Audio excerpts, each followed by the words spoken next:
Bonsoir et merci de nous rejoindre pour ce nouveau rendez-vous de Surface de vérité. Vous êtes bien donc à ce rendez-vous hebdomadaire et dans le fauteuil blanc, je reçois pour vous le directeur de l'enseignement privé, Karim Kabouré. Vous le savez, c'est une véritable opération d'assainissement qui est engagée par le ministère en charge de l'Éducation nationale. Une opération sans merci, un combat sans répit contre l'anarchie dans la création des établissements privés. On en parle avec lui donc dans ce numéro de Surface de vérité. Bonsoir, M. Kabouré. Oui, bonsoir. Merci de répondre à notre invitation. Merci. Alors, pour commencer, parlons des cahiers de charges. Combien d'établissements scolaires sont répertoriés au MENA? Au MENA, nous avons environ 5600 établissements privés reconnus. 5600 établissements privés reconnus. Tout ordre d'enseignement confondu. C'est-à-dire vous avez les centres d'éveil et d'éducation préscolaire, vous avez les écoles primaires privées, les écoles post-primaires et secondaires privées, ainsi que l'FTP, l'enseignement technique et professionnel privé. Donc, au total, nous avons un total de 5600 établissements reconnus où on peut inscrire les enfants sans problème. Ça, ce sont les établissements reconnus, bien privés sûr. Reconnus. Mais on imagine que ça ne permet pas de répondre à la demande. Hein? Oui, ça permet de répondre. Paradoxalement, ça permet de répondre à la demande. Ça permet de répondre? Ça répond, ça permet de répondre. Parce que vous savez qu'il y a des promoteurs privés, d'établissements privés reconnus, qui se plaignent. Parce qu'ils ont des établissements avec des infrastructures correctes, avec des salles de classe bien aménagées, donc, des professeurs qualifiés, ayant donc des autorisations d'enseigner, mais ils n'ont pas d'effectifs. Ah oui. Ils n'ont pas d'effectifs. Et comment cela s'explique? Parce que justement, les écoles non reconnues qui sont un peu partout, recrutent des élèves et bien sûr ont des frais de scolarité très bas, puisqu'ils ne payent pas l'impôt, et ne payent même pas d'enseignants, puisqu'ils ne recrutent pas d'enseignants. C'est des amis entre eux, ils viennent, ils enseignent, sans diplôme. Et donc, les parents d'élèves, ne sachant pas qu'il y a un danger à la matière, inscrivent les enfants dans ces établissements-là, au détriment donc des établissements régulièrement reconnus. Sinon, la carte scolaire montre clairement que dans un rayon... L'offre éducative... bien sûr, au privé. Dans un rayon d'1 kilomètre à 2 kilomètres, vous avez des établissements reconnus qui peuvent accueillir des enfants et puis bon, recevoir une éducation de qualité avec des professeurs ayant des autorisations d'enseigner et autres. Malheureusement, c'est peut-être aussi la répartition de ces établissements, parce que peut-être plus concentrés dans les grands centres urbains, mais à l'intérieur du pays, le besoin, il est peut-être encore là. Mais ou bien là aussi... Là aussi, il n'y a pas de problème. Curieusement, le besoin, c'est Ouagadougou, Bobo, les grands centres. Et là encore, mais le ministère, le MENA-PLN est en train de faire un effort. Si vous avez remarqué, monsieur le ministre l'a dit avant-hier lors de la conférence de presse, il y a des constitutions du CG un peu à la périphérie. Il y a une quinzaine d'établissements post-primaires secondaires qu'on construit à la périphérie, là, avec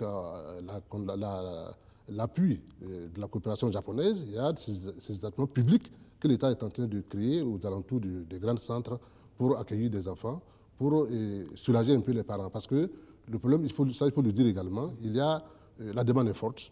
Et donc, à la périphérie, il n'y a pas assez d'établissements publics, ce qui fait que, bon, les privés, ce sont les parents d'élèves se rabattent sur les privés pour inscrire les enfants. Malheureusement, il y a la pagaille qui s'installe, et c'est cela que nous sommes en train de corriger au fur et à mesure. Tout à fait. Et déjà, comment ouvre-t-on un établissement privé au Burkina Faso? Parce qu'on a l'impression que l'État est surpris.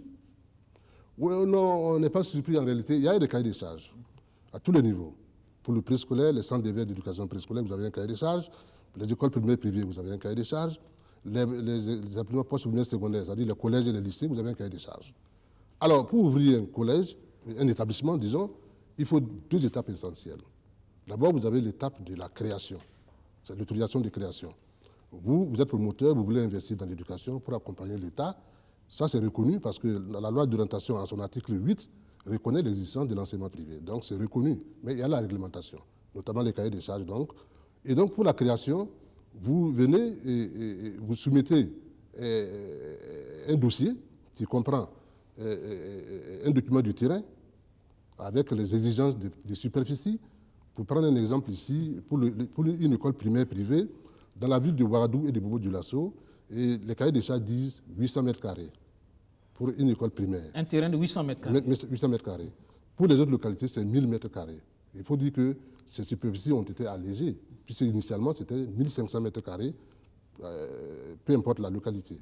Alors, on a vu que les promoteurs avaient des problèmes. Parce que vous savez, nous sommes quand même un pays où la superficie n'est pas extensible, donc il y avait des problèmes. Donc, le ministère, en son temps, a essayé d'alléger ces superficies-là pour permettre aux promoteurs privés d'accompagner l'État dans l'éducation des enfants. Et donc, comme je l'ai dit là, c'est 800 mètres carrés à Ouagadougou et les autres 1000 mètres carrés, les autres localités. Pour le poste primaire secondaire, à Ouagadougou et à Bobo, c'est 2000 mètres carrés quand l'établissement est à niveau. C'est 2000 mètres carrés qu'il faut.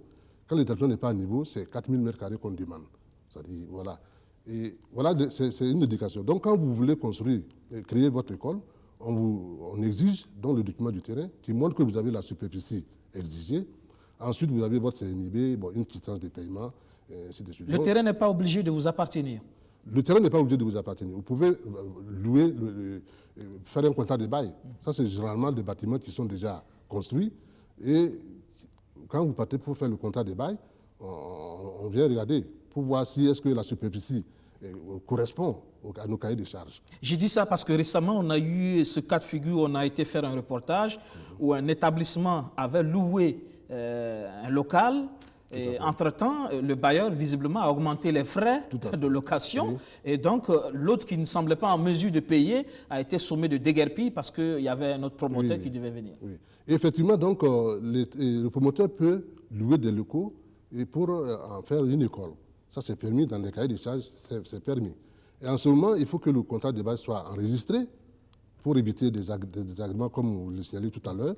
Et donc, mais même en location, vous devez respecter les cahiers des charges.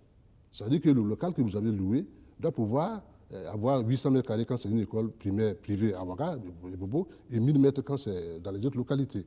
Voilà, bien entendu. Il y a la superficie de terrain, mais je suppose aussi qu'il y a aussi les infrastructures à mettre en place, mais aussi les ressources humaines. Évidemment. Alors, pour les ressources humaines, il faut que les enseignants aient des titres de capacité, ou dans son temps, au primaire, c'était les autorisations d'enseigner qu'on délivrait. Alors, au poste primaire secondaire également, il faut que les enseignants aient des autorisations d'enseigner. Sur la base donc d'un diplôme universitaire, du 2 par exemple, vous pouvez enseigner au premier cycle, au poste primaire, c'est-à-dire au collège. Quand vous avez une licence ou une maîtrise en allant, vous pouvez enseigner au poste primaire et au secondaire à la fois. Donc, il y a des autorisations qu'on délivre pour les enseignants qui enseignent dans les privés. Bien sûr qu'il y a la vacation, c'est-à-dire les enseignants du public qui offrent leurs services dans ces privés-là. Et évidemment, ils ne peuvent pas couvrir la demande. Donc, il y a des étudiants en fin de cycle qui ont des autorisations d'enseigner pour accompagner, en tout cas, le fonctionnement de ces établissements-là. Ensuite, au point de vue des infrastructures, il y a des dimensions à respecter. Quand vous prenez une classe du préscolaire qui accueille des enfants, la dimension pour une classe est 45 mètres carrés pour accueillir 30 enfants. Quand vous prenez le primaire, c'est 72 mètres carrés pour accueillir 60 enfants. Et le poste primaire secondaire, c'est la même chose, 72 mètres carrés. Et il faut l'espace vital pour un enfant. Pour le préscolaire, l'espace vital, c'est 1,5 mètres carrés pour un enfant. C'est-à-dire les 30 enfants, dans une superficie de 45 mètres carrés, ça fait l'espace vital donc pour un enfant, c'est 1,50 mètre. Au poste primaire secondaire et au primaire, c'est 1,22 mètres carrés pour l'enfant. Et donc, ce que nous constatons, il y a des gens qui ne respectent pas ces dispositions-là, qui vont prendre des entrées couchées, et puis bon, ils en font des classes avec une seule fenêtre, alors que la réglementation exige 4 fenêtres. Il faudrait que la classe soit aérée pour que les enfants soient dans des conditions d'apprentissage. Et donc, voilà autant d'éléments qu'il faut remplir. Ça veut dire qu'il y a des promoteurs qui commencent à exercer leur activité sans passer par le ministère. Malheureusement, c'est ce à quoi nous assistons. Les promoteurs et certains promoteurs mettent l'État devant le fait accompli et vont louer un bâtiment.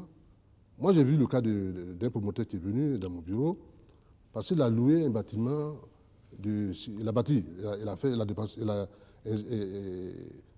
un investissement de près de 20 millions dans le bâtiment. C'est 300 mètres carrés à niveau. Et il vient maintenant pour procéder à la régularisation. Je lui dis, monsieur, votre bâtiment fait combien de mètres carrés? Il me dit 300 mètres carrés. Quand je lui ai dit que c'était compliqué dans ces conditions. Même au préscolaire, il ne peut pas avoir d'autorisation. C'est à peine si ce n'est pas écoulé dans mon bureau. C'est sérieux. Parce qu'il me dit que lui, il a investi 20 millions. Je dis, mais monsieur... Ça veut dire qu'il y a même une méconnaissance des cahiers des charges. Très bien. Une méconnaissance. Alors que quand c'est dommage, là, c'est quelqu'un qui est quand même un intellectuel, qui connaît, il aurait pu se renseigner, il aurait pu venir auprès de nous au niveau de la direction centrale, tous les cahiers des charges sont là, au niveau du concentré également, dans nos directions, au niveau des régions, vous avez les cahiers des charges sont partout. Mais il y a des promoteurs qui, au lieu de se renseigner avant de se lancer dans le projet, ils font tout à fait le contraire. Ils font l'investissement avant d'aller se renseigner sur les textes. Ils vont se renseigner. Maintenant, quand nous leur disons que dans ces conditions-là, on ne peut pas vous accorder une autorisation. De toute façon, l'autorisation est accordée par une commission qui siège et qui examine les dossiers, qui émet un avis, et c'est le ministre de l'Éducation nationale et de l'alphabétisation qui prend donc la décision finale d'accorder l'ouverture de l'établissement. Mais il y a une commission qui siège pour examiner les dossiers. Une commission qui est composée des acteurs de la santé, du ministère des Sports, du ministère de l'Habitat et de l'Urbanisme, etc. Donc c'est tout un travail de fond qui est fait et le ministre, en dernier ressort, décide en fonction donc de l'avis de la commission et autorise donc les ouvertures. Est-ce que la commission aussi met véritablement de la rigueur? Parce qu'on a l'impression qu'il y a des établissements aussi qui ont les agréments, mais quand vous regardez aussi, on a l'impression que les cahiers de charges ne sont pas forcément respectés. À ce niveau, il faut être prudent, parce que lorsque nous sortons, nous nous sommes rendus compte qu'il y a un certain nombre de pratiques peu orthodoxes sur le terrain. Et le promoteur privé, il veut ouvrir une école. Initialement, il remplit les conditions. Il remplit toutes les conditions de création, toutes les conditions d'ouverture. Son dossier est bien, un dossier fiable. On présente le dossier à la commission émet un avis favorable. Le ministre prend la décision de permettre l'ouverture de l'école. Il reste sur le même site pendant 1 année, 2 années, 3 années. Et entre-temps, pour une raison ou une autre, il est obligé de quitter le site. Soit s'il était en location, vous avez donné tout à l'heure un exemple, soit il était en location, le propriétaire du bâtiment veut le bâtiment pour investir, pour faire autre chose, mais il quitte. En principe, s'il quitte le bâtiment pour aller ailleurs, il doit faire un dossier de changement de site, on appelle ça le transfert de site. Il doit le faire pour qu'une équipe vienne regarder que les conditions initiales d'ouverture là sont en tout cas respectées par le nouveau site. Mais il y en a qui n'observent pas ces conditions-là, et ils déménagent et vont occuper un bâtiment. Avec l'agrément qu'ils avaient. Avec l'agrément qu'ils avaient. Alors que vous voyez que ce nouveau bâtiment ne respecte pas les conditions, ni les conditions de création, ni les conditions d'ouverture, puisqu'il n'a pas été expertisé par les services compétents. Et donc, les gens peuvent rencontrer ce type d'établissement-là et penser que c'est la commission qui a validé, ce n'est pas la commission. Donc, le travail que nous faisons là prend en compte tous ces aspects-là. Nous sommes en train de lutter contre toutes ces pratiques-là pour que nous assurons véritablement une éducation de qualité à nos enfants. Qui sont véritablement les promoteurs d'établissements privés? Oui, les cahiers des charges n'interdisent pas. Les promoteurs d'établissements privés, il y a des enseignants, bien sûr, mais il y a bien sûr des commerçants, des infirmiers. Bref, le cahier des charges ne dit pas qu'il est interdit à... Il faut avoir un certain profil. Voilà, il faut remplir les conditions seulement de création et d'ouverture. Voilà. Sinon, il n'y a pas de conditions particulières qui interdisent. Est-ce qu'il ne faut pas justement à un moment donné aussi imposer des profils pour éviter que la dimension mercantile puisse prendre le dessus sur ce secteur assez sensible et important quand même pour le développement? Oui, évidemment, parce que nous nous sommes rendus compte à l'image de la santé, où je pense que là-bas, à ce niveau-là, ce n'est pas n'importe qui. Pour ouvrir une clinique, il faut être médecin quand même. Il faut être médecin, c'est ça. Mais je pense qu'il faut bientôt, il y a des assises qui vont se tenir bientôt, je crois, monsieur le ministre l'a annoncé, et au cours de ces assises-là, bien sûr, le privé va faire l'objet de débats et d'échanges avec les différents acteurs. C'est des questions qui peuvent revenir et qui peuvent faire l'objet de réflexions pour qu'ensemble, on essaie de voir comment faire pour que nos enfants soient dans des bonnes dispositions pour être encadrés. Parce que, comme on le dit, il y en a, le plus souvent, il y en a qui, par méconnaissance des textes, ouvrent des écoles. Quand ils viennent, ils disent « Ah, moi, je ne savais pas ». Je me dis que si c'était des éducateurs, bon, évidemment, ils sont avertis de la question et on aurait pu éviter ce genre de situation. On dira peut-être que les éducateurs n'ont pas forcément les moyens, parce que c'est de l'entrepreneuriat aussi, mais ils devraient pouvoir aller chercher les moyens ailleurs pour investir, pour faire l'investissement. C'est possible aussi. Tout à fait. Il y a beaucoup d'enseignants dans le métier. Il y a beaucoup d'enseignants qui exercent, qui ont des établissements privés. Et ce sont justement...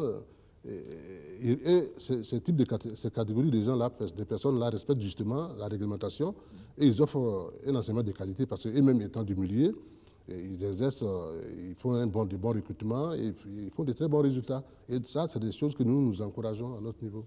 Beaucoup d'écoles pirates, clandestins. Et qu'en est-il? On suppose que ça impacte la qualité de l'enseignement. Qu'en est-il des résultats dans ces établissements privés? De façon globale, quand vous l'analysez, comment vous voyez ça, les résultats? Évidemment, dans ces écoles privées, il y a de très bons établissements privés, notamment les écoles reconnues qui ont des enseignants qualifiés, donc des enseignants nantis de titres de capacité et d'autorisation d'enseigner. Ces établissements-là font de très bons résultats. Mais par contre, il y en a qui tirent les résultats vers le bas, malheureusement, parce que ce sont des établissements qui ne terminent pas l'année. D'abord, ils ne reçoivent pas les programmes, ils ne terminent pas l'année, ils ont beaucoup de journées culturelles pour ne pas payer les salaires, enfin, pas des salaires, je n'ai pas recruté d'enseignants, on ne peut pas parler de salaire ici, mais toujours est-il que ce sont des établissements qui ne respectent aucune réglementation et malheureusement, qui produisent de très mauvais résultats et c'est très dommageable. Très dommageable. Alors, parlons à présent du contrôle, à proprement parler, du respect des cahiers de charges. Comment se font les contrôles? Sont-ils véritablement efficaces? Parce qu'on constate que la prolifération continue. Comment ça se fait, les contrôles? Les contrôles sont efficaces parce que nous constituons des équipes au niveau central avec l'appui donc du niveau déconcentré, c'est-à-dire les directions régionales qui sont dans les provinces, dans les régions. Nous faisons le travail ensemble. Maintenant, le problème, dès que la commission passe, parce que généralement, nous faisons nos contrôles pendant l'année scolaire. On vient de terminer sur le dernier contrôle en juillet. Et cette année, le contexte était particulier avec la Covid-19. Ça nous a posé un certain nombre de problèmes.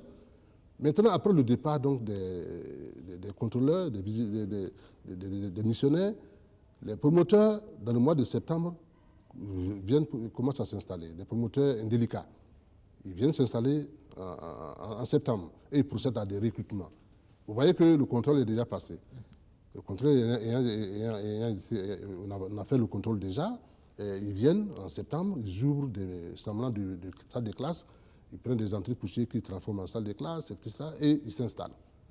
Voyez-vous, et nous, pour des mesures d'accompagnement pour faire le travail, il faut encore, évidemment, rechercher des moyens pour sortir. Ce n'est pas toujours évident au regard donc des contraintes. Alors donc, cette année, la situation va changer puisque nous, avant la rentrée, nous allons sortir. Le ministère a développé des moyens, a développé des stratégies, des initiatives pour nous permettre de sortir. Parce qu'effectivement, l'impression, c'est que vous venez en médecin après la mort parce qu'ils ont eu le temps de recruter. Et quand vous venez, vous demandez qu'on ferme, on se dit derrière aussi, ce sont des élèves qui se retrouvent dans une situation désarroisante. Ça. Oui, je reviens en arrière, je reviens sur le contrôle que nous venons d'effectuer. En tout cas, pendant le contrôle, les 134 établissements qui doivent fermer là, ils ont eu des notifications sur les fiches que nous avons données d'abord. Ils ont eu des notifications qu'ils devaient fermer. Ils ont eu des notifications qu'ils ne pouvaient pas ouvrir dans ces conditions-là pour recruter des enfants. Ils ont eu des notifications verbalement et autres qui doivent s'abstenir de tout investissement ou de tout recrutement d'élèves. Ça, ils l'ont eu. Maintenant, il y a des notifications formelles signées de monsieur le secrétaire général que nous leur remettons par la suite. Maintenant, comme je l'ai signalé, le problème aussi, c'est au niveau des parents d'élèves. Oui. Malheureusement, peut-être, il y a eu ces notifications, mais si le chef d'établissement n'est pas assez sincère pour avouer, pour dire la vérité aux parents d'élèves qui viennent chercher de la place, ils vont continuer à recruter. C'est à ce niveau que nous sensibilisons les parents d'élèves. Il faut, en principe, dans les normes, si les promoteurs respectent un établissement qui est reconnu là et qui est un établissement normal et fiable, il y a à l'entrée de l'école, il y a une pancarte qui indique le numéro, les références d'ouverture de l'établissement. Ça, c'est ce qu'il faut demander. Donc les parents, avant d'inscrire son enfant, doivent pouvoir exiger l'autorisation d'ouverture de l'établissement. Si ça, ce n'est pas fait, si on vous présente pas l'ouverture, les références de l'ouverture, il faut s'abstenir d'inscrire son enfant dans un tel établissement. Malheureusement, ce n'est pas tous les parents qui prennent cette disposition. Ils inscrivent les enfants parce que l'école est à proximité de leur concession. C'est un peu la facilité. Alors qu'en matière d'éducation de nos enfants, nous devons éviter à tout prix la facilité. Parce que ce n'est pas parce que l'école est à 200 mètres de chez moi que je ne dois pas vérifier pour voir si l'école est reconnue ou pas. Vous savez, il y a des parents aussi qui ne savent pas lire, ou qui se disent, bon, est-ce que peut-être qu'au niveau du ministère, il ne serait pas bien aussi, avant que la rentrée ne commence, de mener une campagne de sensibilisation, je vais dire, sur les masses médias par exemple, pour sensibiliser les parents effectivement sur le fait que désormais, pour inscrire son enfant, les interpeller sur le fait, les alerter sur le fait qu'il y a des établissements qui normalement ne devraient pas ouvrir à la rentrée prochaine, et que quand vous partez dans un établissement pour chercher de la place pour votre enfant, il faut d'abord vérifier justement si cette autorisation existe. Tout à fait. Cette campagne doit être menée pour que la grande masse puisse comprendre le problème. Tout à fait. La campagne se mène déjà parce que nous publions deux sortes de listes. La liste des établissements reconnus, et cette liste-là existe déjà sur le site web du ministère, et ensuite la liste des établissements non reconnus. Mais les mêmes listes, les listes physiques, on les trouve dans nos directions déconcentrées. Ces listes-là peuvent être consultées. Pour ceux qui ne savent pas lire, ils peuvent le consulter. Donc, nous sensibilisons toujours pour que les parents d'élèves fassent le bon choix entre des écoles qui sont reconnues et qui ne sont pas reconnues, dont les listes sont disponibles et les gens peuvent consulter. Évidemment, il y en a qui ne sachent pas lire, mais je crois qu'aujourd'hui, même quand le parent ne sait pas lire, il a peut-être un parent qui sait lire et qui peut donner des orientations pour que le choix ne soit pas un choix vide, un choix qui va compromettre l'avenir de l'enfant. Parce que les dangers des écoles non reconnues, c'est quoi exactement? C'est, comme on l'a dit, c'est des écoles qui ne respectent aucune réglementation, qui n'ont pas les exigences de superficie, donc ils ont des infrastructures inadéquates. Je prends un exemple, quand vous bâtissez une salle de classe sur 10 mètres carrés et vous entassez 30 enfants dans cette classe-là, avec une seule fenêtre ou deux fenêtres, il n'y a pas de lumosité, il n'y a rien, il n'y a pas de... Donc l'enfant est exposé à beaucoup de choses ici. Ah, surtout dans ce contexte sanitaire. Voilà, d'abord les yeux, parce que la visibilité n'y est pas. Ensuite, au point de vue de la qualité des enseignements et apprentissages, l'enseignant n'a aucune qualification, mais c'est un désastre. Un enfant qui évolue dans un tel milieu, avouons que bon, c'est raté, c'est fini pour lui. Je voudrais qu'on revienne sur la démarche, l'approche par rapport au contrôle, justement, parce que justement, ce n'est pas la première fois que vous faites ces opérations, mais on a vu aussi que du côté de l'UNFPL, je crois, l'Union des promoteurs d'établissements privés laïcs, parfois ils contestent un peu vos approches. Oh non, non, non. Et pour les écoles non reconnues, là, l'UNIPL, l'Union nationale des établissements privés laïcs, bien entendu, et même cette union-là nous appuie dans notre démarche pour assainir en tout cas le milieu. On a même leur accompagnement souvent pour essayer de travailler en tandem. Bien évidemment, ils ne font pas partie de nos commissions, mais nous, d'une manière ou d'une autre, on a des stratégies que nous développons pour travailler de concert avec ces structures-là pour faire ce travail-là. Alors, comme je l'ai dit, je l'ai signalé, la vraie difficulté, c'est après le passage de la commission, des démissionnaires donc pour le contrôle. En septembre, à l'approche de la rentrée, c'est là que les promoteurs indélicats s'installent à nouveau.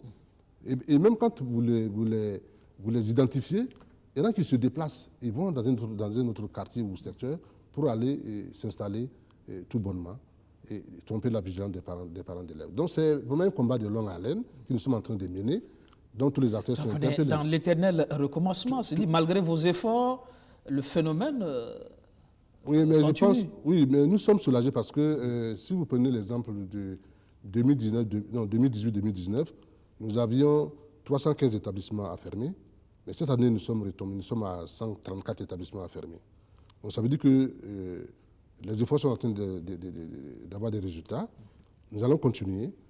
Et puis, on a aussi un dispositif qui nous permet d'être plus efficaces. C'est un arrêté conjoint qui vient d'être signé, un arrêté conjoint MINEFID et MENA-PLN, pour permettre désormais de sanctionner par des pénalités, de sanctionner les promoteurs indélicats. Si vous ouvrez votre école, c'est un exemple que je prends, et vous ouvrez votre école sans autorisation de création, vous avez une pénalité de 100 000 francs d'abord. Non seulement vous fermez, mais vous avez une pénalité de 100 000 francs.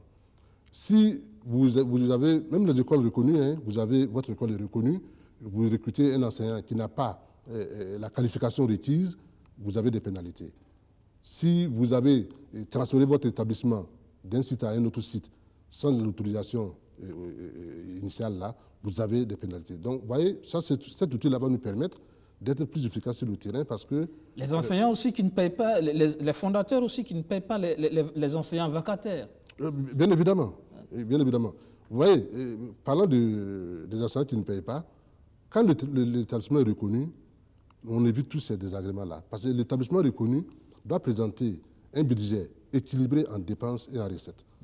Avant d'avoir même l'autorisation, il présente le budget en dépenses et en recettes, équilibré donc pour avoir l'autorisation. Maintenant, quand vous n'avez pas l'autorisation, évidemment, le ministère n'a pas de contrôle sur vous, le ministère n'a pas connaissance de votre budget, et donc c'est tous ces aspects-là qui créent des problèmes très souvent dans certains établissements que nous voyons.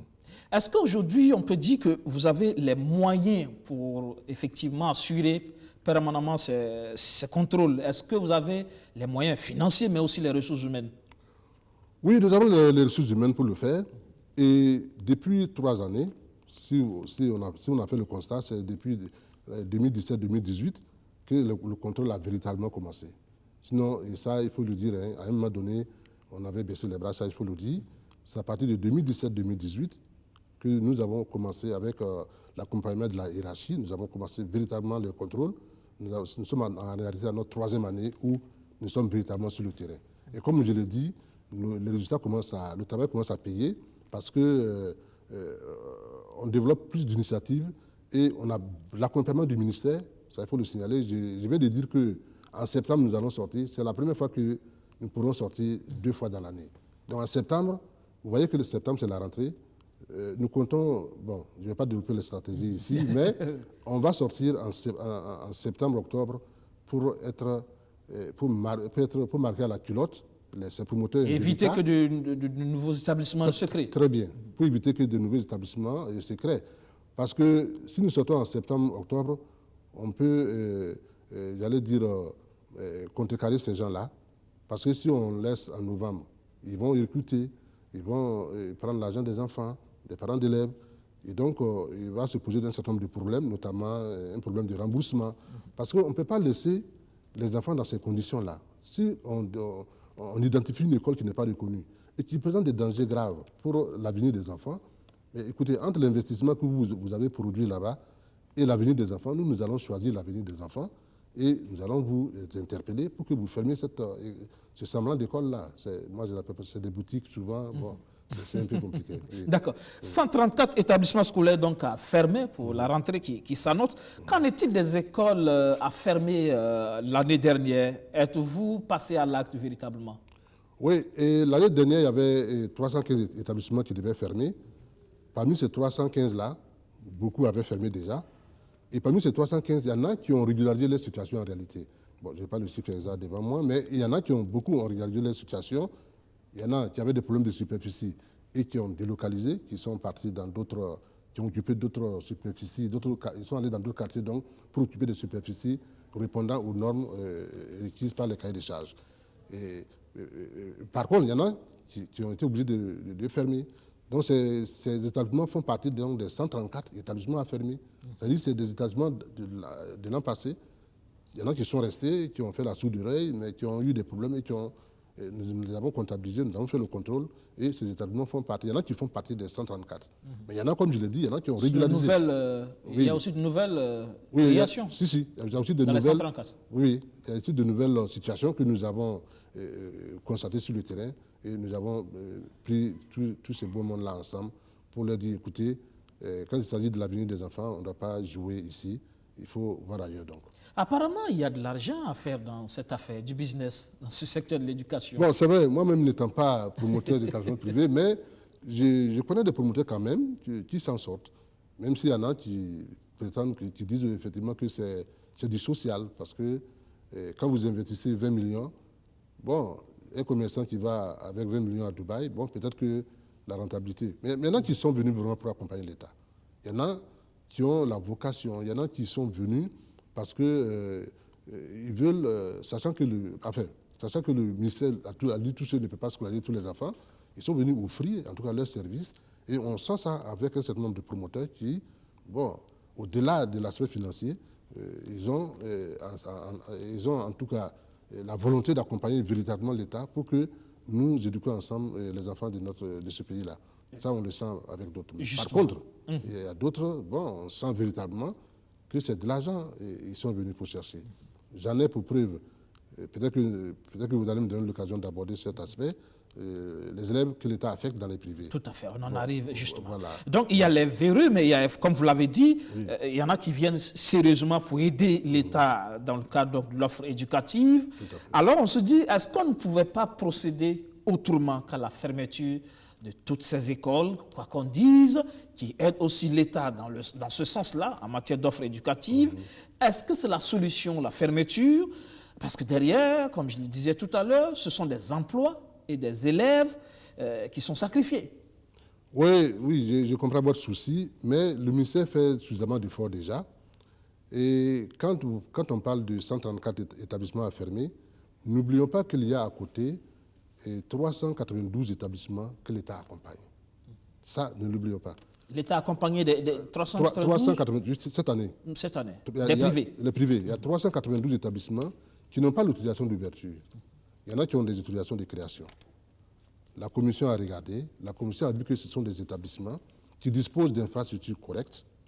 Il y en a même qui ont des enseignants qualifiés, mais pour une raison ou une autre, n'ont pas eu leur autorisation d'ouverture. Les superficies sont vraiment conformes au cahier des charges. Ces établissements sont au nombre de 392. C'est pour dire que le MENA-PLN n'est pas en train de fermer pour fermer, mais quand le MENA-PLN décide de fermer, c'est qu'il y a un danger à la demeure.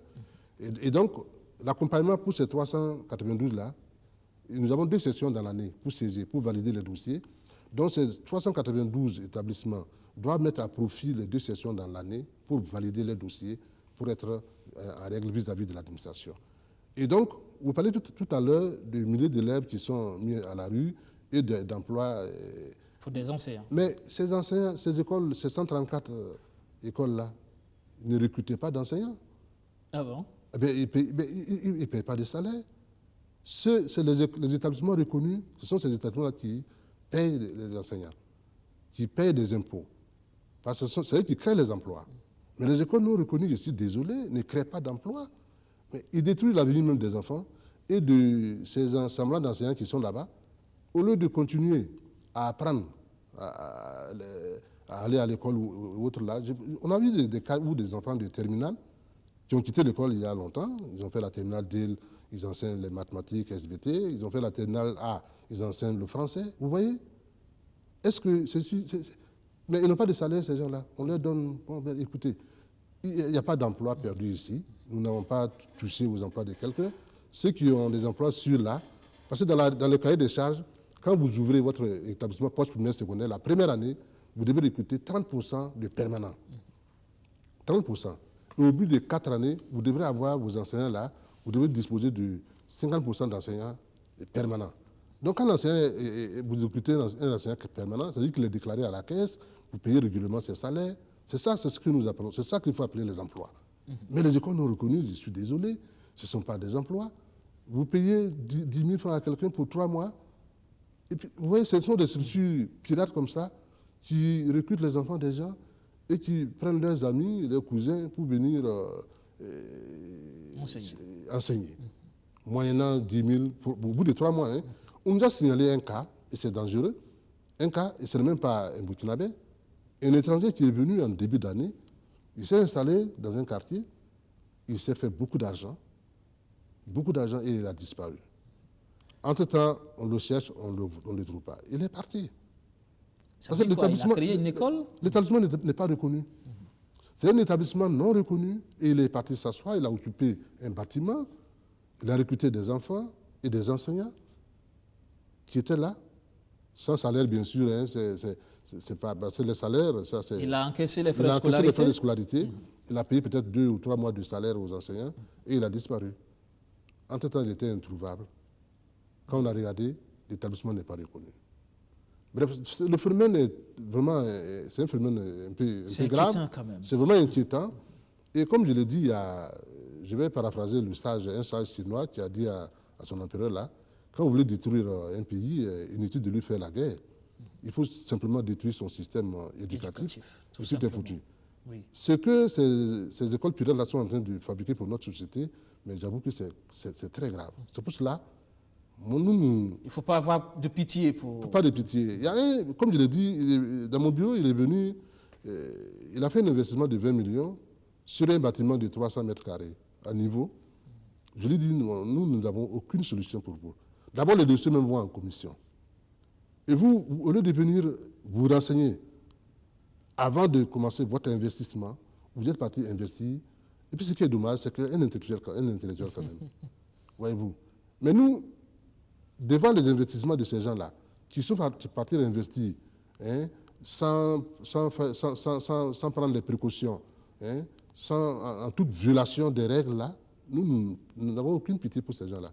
Nous avons plutôt pitié des enfants qui vont être massacrés, j'allais dire entre griffes, parce que les enfants qui fréquentent ces structures-là, il n'y a pas d'avenir pour ces enfants-là.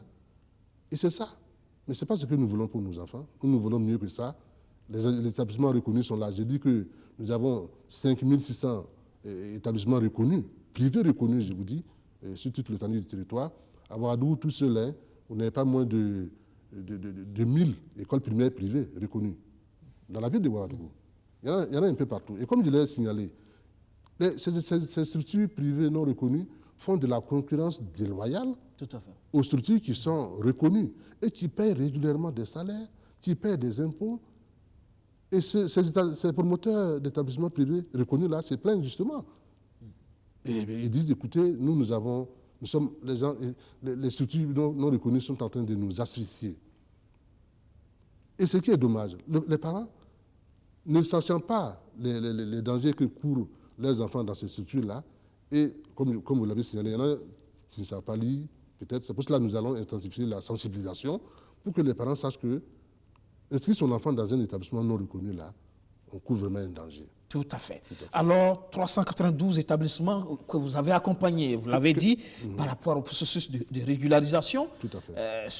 Certainement sur le volet des papiers, mais est-ce qu'on ne peut pas poursuivre? L'État ne peut pas aller plus loin à travers, par exemple, des prêts ou dans l'accompagnement technique, justement, de ces établissements pour leur permettre aussi, justement, de régulariser leur situation. Je suppose que quand on ouvre un établissement et qu'on a peur d'aller vers l'autorité pour avoir tous les documents nécessaires, peut-être qu'on a peur du fisc, peut-être qu'on se dit je n'ai pas assez de moyens déjà pour recruter des enseignants qualifiés.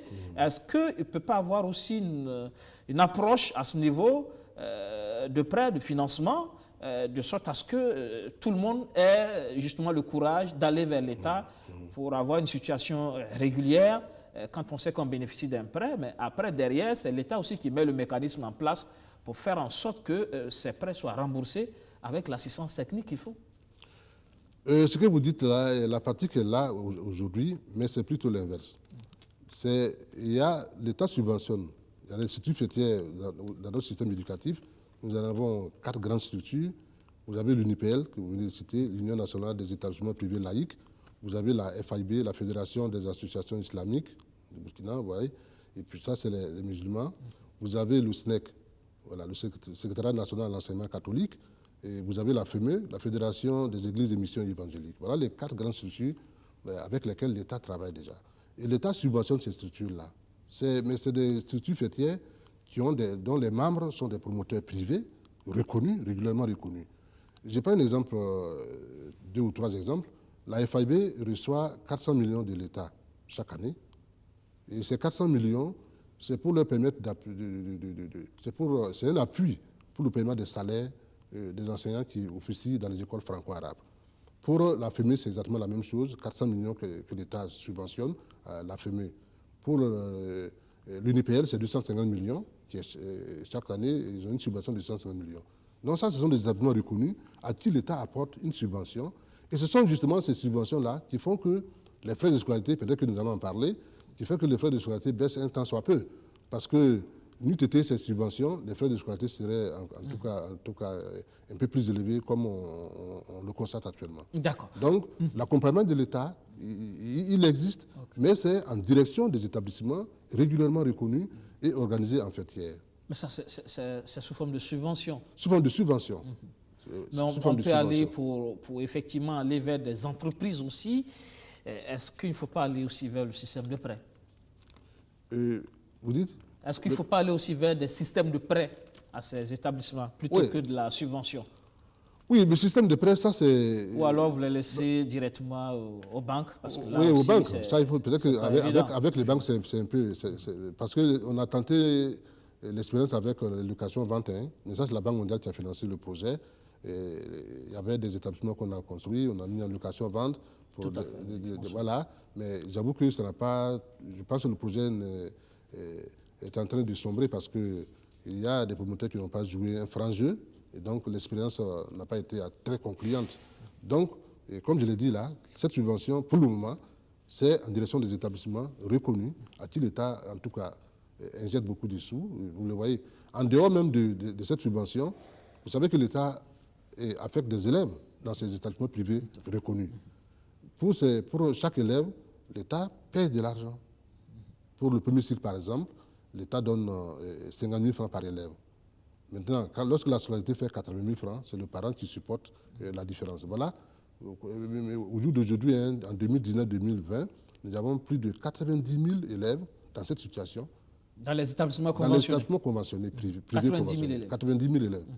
Et l'État, donc c'est une adresse d'environ 5 milliards que l'État débourse pour payer la scolarité de ces enfants-là.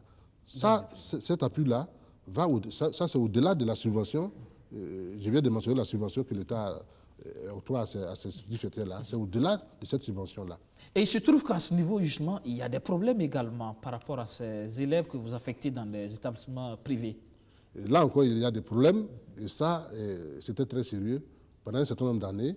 Et comme je l'ai dit, moi, je salue ici, en tout cas, notre ministre, nos autorités, en tout cas au niveau du ministère de l'Éducation nationale et de la promotion de la langue nationale. Très franchement, c'est un effort. Parce que c'est depuis les 3 dernières années-là que nous effectuons ces contrôles pour les écoles reconnues et les élèves affectés. S'agissant des élèves affectés, comme je l'ai dit, l'État affecte des élèves dans ces établissements privés, conventionnés, régulièrement donc reconnus, moyennant une prise en charge de ces enfants-là à hauteur de 60 000 francs pour le second cycle et 50 000 francs pour le premier cycle. Vous voyez. Mais l'enseignement technique, c'est encore plus élevé. Maintenant, chaque année, au mois de novembre ou plus tard, l'établissement qui a reçu les élèves soumet la facture pour le paiement au niveau de la DAF. Donc, depuis un certain nombre d'années, l'État a toujours payé, honoré ses factures, même s'il y a quand même des retards de paiement, ça il faut le dire, mais l'État paye toujours. Mais en temps, on avait des informations qu'il y avait des pratiques peu catholiques et peu orthodoxes, en tout cas dans ces établissements-là. Les listes qu'on nous présente n'étaient pas toujours les vraies listes. Donc nous avons en tout cas fait des rapports à la hiérarchie pour demander un accompagnement pour pouvoir contrôler en tout cas la présence de ces élèves que l'État affecte dans ces privés-là. Nous avons commencé ce travail-là l'année dernière. Et quand nous sommes sortis, nous avons parcouru près de 400 établissements. Mais au passage, il y a 522 établissements conventionnés qui reçoivent des enfants. Nous avons pu visiter 400 établissements à peu près. Et nous nous sommes rendus compte qu'il y avait 4023 élèves qui n'étaient pas présents et pour lesquels l'État payait de l'argent. Des élèves fictifs? Des élèves fictifs. C'est vraiment fictif. Il y en a qui sont absents, mais il y en a c'était vraiment des élèves fictifs. Puisque quand nous procédons au contrôle, nous avons la liste que nous avons avec nous et on fait l'appel. Les élèves sont là. Il y a des élèves qui disent, quand vous dites le nom de quelqu'un qui est absent, il dit, mais ce type-là, il a eu le bac, ça fait 2 ans maintenant. Ah non, non, il n'est plus là, c'est mon cousin, je le connais, et il n'est pas là. Et l'établissement le sait pertinemment. Mais ils le savent. Mais on comptabilise ça quand Ils même. comptabilisent ça. Parce que l'État doit payer. Parce que l'État doit payer. Donc, depuis un certain nombre d'années, il y a des promoteurs véreux qui, sur le dos de l'État, ont perçu de l'argent qu'ils n'auraient pas dû percevoir. Et donc là encore, nos autorités, notre ministère, on nous a accompagnés, nous avons fait ce travail-là. Le manque à gagner s'estime à combien? C'est plus de 200 et quelques millions pour le manque à gagner pour les 4000 élèves là. Ça, mais nous sommes fiers parce que quand on a fait ce travail, tous ceux qui avaient soumis les factures pour paiement, on a arrêté les paiements et ils ont repris les nouvelles factures en débarrassant en tout cas les différentes listes des élèves qui sont absents. Alors cette année, nous avons conduit la même chose. Nous sommes encore repartis avec l'accompagnement du ministère et nous avons constaté sur près de 300 établissements, 300 et quelques. Le contexte était un peu particulier avec la Covid-19, mais nous avons fait le contrôle tout de même. Mais nous avons eu une satisfaction parce que le nombre d'absents a baissé. On a pu comptabiliser 300 absences. Comparé à 4023, on a vu que les promoteurs ont commencé le contrôle a eu son impact. Voilà, le contrôle a eu son impact. Et donc les promoteurs sont de plus en plus honnêtes et ils ne soumettent des factures que pour des élèves qui sont présents. Alors donc voilà, c'est encore un danger parce que l'État voulant scolariser le maximum d'enfants et le public ne pouvait pas absorber tous ces enfants-là, l'État a pris l'initiative, bien sûr, j'allais dire, c'est un protocole d'accord pour affecter ces enfants-là. On les affecte, il y en a qui ne les rejoignent pas, ou bien il y en a qui ont quitté même il y a 2 ou 3 ans, et pour lesquels l'État paye toujours, c'est vraiment dommage. D'accord. Il y a aussi, quoi qu'on dise, c'est les frais de scolarité dans le privé. Parfois aussi dénoncés, vous voyez les organisations syndicales qui pensent qu'on est en train de privatiser le système éducatif de façon globale, parce que quand vous regardez le coût parfois des frais de scolarité pour les établissements justement reconnus, pour certains parents, il vaut mieux aller vers les établissements non reconnus, finalement, malheureusement. Oh non, mais vous voyez... Est-ce qu'à ce niveau, l'État aussi a une politique aussi par rapport donc, aux tarifs, aux coûts frais de scolarité dans les privés? Est-ce qu'il y a des limites à ne pas franchir ou bien c'est vraiment libéral? Bon, le cahier des charges ne prévoit pas de limites. Mais comme je l'ai dit, je comprends votre souci. Effectivement, les frais de scolarité, il y a certains établissements où les frais sont très élevés. Mais je l'ai signalé, ces frais auraient pu être plus élevés s'il n'y avait pas de subvention pour un certain nombre d'établissements à travers donc, la subvention que l'État octroie à ces établissements-là, à ces structures fêtières-là. Ça fait que les frais de scolarité, les taux sont raisonnables, même si bon, les gens pensent que c'est un peu élevé. Mais à ce niveau, il faut reconnaître que les établissements diffèrent d'un établissement. Un établissement diffère d'un établissement à un autre. Par exemple, quand vous prenez la qualité des infrastructures, un établissement B n'est pas forcément le même qu'un établissement A, parce que la qualité des infrastructures compte. Et quand vous prenez également les opportunités d'apprentissage. À ce niveau également, il y a une différence d'un établissement à un autre. Un exemple ici, il y a des établissements, quand vous y allez, vous voyez qu'à partir du CE1 déjà, on apprend de l'anglais. À partir d'un certain niveau, on fait de l'initiation à l'informatique. Donc ça veut dire que déjà que je ne défends pas les promoteurs privés, mais ça veut dire que le coût ici est élevé. Et donc, évidemment, ça impacte sur les frais de scolarité. Quand vous prenez du côté des infrastructures, nous avons des établissements à Ouagadougou ici où les enfants sont dans des salles climatisées. Des commodités en tout cas. Très bien. Alors, et c'est des effectifs réduits, des effectifs de 25 par classe. Il y en a. Quand vous voyez ces salles de classe-là, cela va sans dire qu'au niveau de la qualité des enseignements et apprentissages également, il y a un aspect qu'il faut prendre en compte. Et c'est tous ces éléments réunis ensemble tous ces éléments qui font donc que les frais de scolarité ne peuvent pas être uniformisés, c'est un peu difficile, mais le souci, la réflexion continue, parce que Il y a des assises sur l'éducation nationale qui devraient avoir lieu, qui n'ont pas eu lieu, mais je pense que c'est toujours à l'ordre du jour.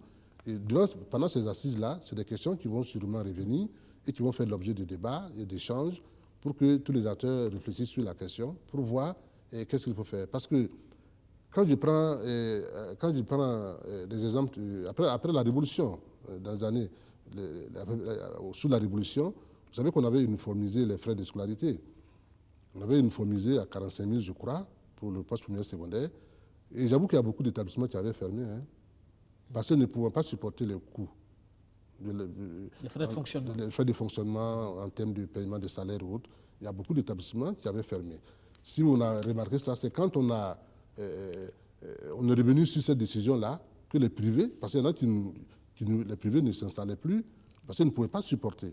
Donc bref, ce que vous dites, c'est une préoccupation. Les frais de scolarité sont quelquefois élevés, mais il appartient aux parents, en fonction du projet qu'il a pour son enfant, il appartient aux parents de choisir l'établissement qui est à la hauteur de ses moyens. Il y en a, ça il y en a, hein. Il y en a beaucoup. Et comme je l'ai dit, nous avons aujourd'hui au Burkina plus de 5600 établissements privés reconnus. Ça veut dire que quand vous regardez, dans un rayon de 1 à 2 km, un peu partout, vous avez des écoles qui peuvent accueillir en tout cas un enfant afin qu'il reçoive une éducation de qualité. Ça, pour terminer, autre souci, ce sont les inscriptions aux examens. On a eu aussi des plaintes cette année. Il y a eu par exemple le cas de cette école vers Karpala où des élèves se sont inscrits régulièrement, s'attendaient donc à avoir leur nom au titre de l'établissement pour les examens, le BPC, le bac, mais surprise, ils ont été inscrits en candidat libre, par exemple. Il y a des situations comme ça. Tout à fait. Notre combat, c'est tout ça. Parce que pour être un candidat officiel, il faut s'inscrire dans un établissement officiellement reconnu. Quand l'établissement n'est pas reconnu, c'est-à-dire le promoteur ne peut pas présenter ces candidats-là au niveau des structures habilitées à recevoir les dossiers de candidature. Parce que pour déposer le dossier de candidature, on regarde si votre établissement est reconnu. Si votre établissement est un établissement pirate, bien évidemment, vous ne pouvez que représenter vos candidats là sur la bannière des candidats libres. On a vécu cette situation effectivement. C'est pour cela, il faut que nous sensibilisons davantage les parents d'élèves. Il faut éviter à tout prix d'inscrire son enfant, surtout à ce niveau-là, le poste primaire secondaire quand même. Les élèves même peuvent se renseigner sur le statut de l'établissement. C'est un travail qui doit se faire, pas seulement les parents d'élèves, même les élèves eux-mêmes d'abord, peuvent en tout cas se renseigner sur le statut de l'école avant de s'inscrire dans cet établissement-là. Ouais, donc c'est tout ça, c'est un souci, parce que quand l'enfant il est en troisième, vous le présentez comme candidat libre, ça veut dire que déjà, il est éliminé pour le concours d'entrée en sixième, d'entrée en seconde, je vais dire. Il est candidat libre, il n'a pas pris part au concours, il fait le BPC seul. Donc, il n'a pas la chance de compétir pour le concours d'entrée en sixième qui aurait lui permettre d'être inscrit dans un établissement public avec des frais de scolarité vraiment très négligeables, ça il faut le dire. Dans le public, ce n'est pas la même chose. Mais s'il est candidat libre, il ne peut pas prendre part à ce type de concours-là. Voilà comment l'enfant a été pénalisé. Donc, pour éviter ces situations, il faut véritablement que les parents fassent attention, que les parents fassent un effort pour inscrire les enfants dans les structures régulièrement reconnues et qui offrent beaucoup d'avantages. L'établissement reconnu a des enseignants qualifiés, des infrastructures correctes et donc offre beaucoup d'opportunités d'apprentissage aux enfants qui peuvent préparer leur avenir sereinement dans ces structures-là par rapport à des structures non reconnues qui sacrifient en réalité l'avenir des enfants. Oui, c'est franchement, c'est dur. Merci, merci, Monsieur Karim Kabouré. Je rappelle que vous êtes le directeur de l'enseignement privé. Merci d'être passé dans le fauteuil blanc. C'est moi qui vous remercie. Merci. Voilà. Madame, Monsieur, ça sera tout pour ce numéro de Suffrage de vérité. Merci de nous avoir suivis. Excellent sur le programme. Bonsoir.